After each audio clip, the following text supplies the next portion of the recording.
गोर गोर गलिया मीठ मुस्कान, ओठ के ललाई देखी डोले ईमान, डोले ईमान। हाँ, गोर गोर गलिया मीठ मुस्कान, ओठ के ललाई देखी डोले ईमान। जब से तोहरा से मिलनी दीदार हो गइल, जब से तोहरा से मिलनी दीदार हो गइल, एक झटके में तोहरा से प्यार हो गइल, एक झटके में तोहरा से प्यार हो गइल।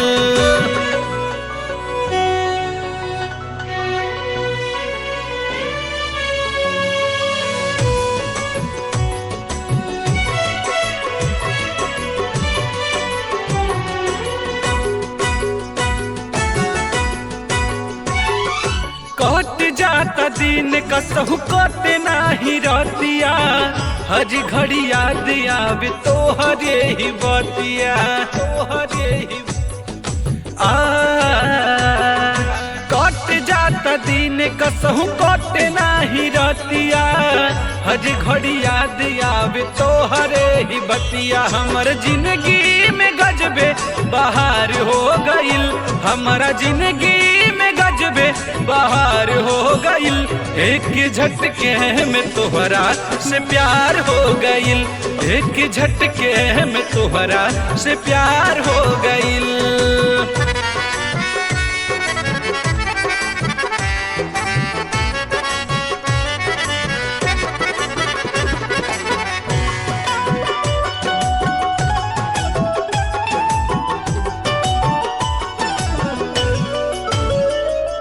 काहिला रंजन साथ रही हरदम हो, एक दूसरा के रहब जन्मो जन्म हो।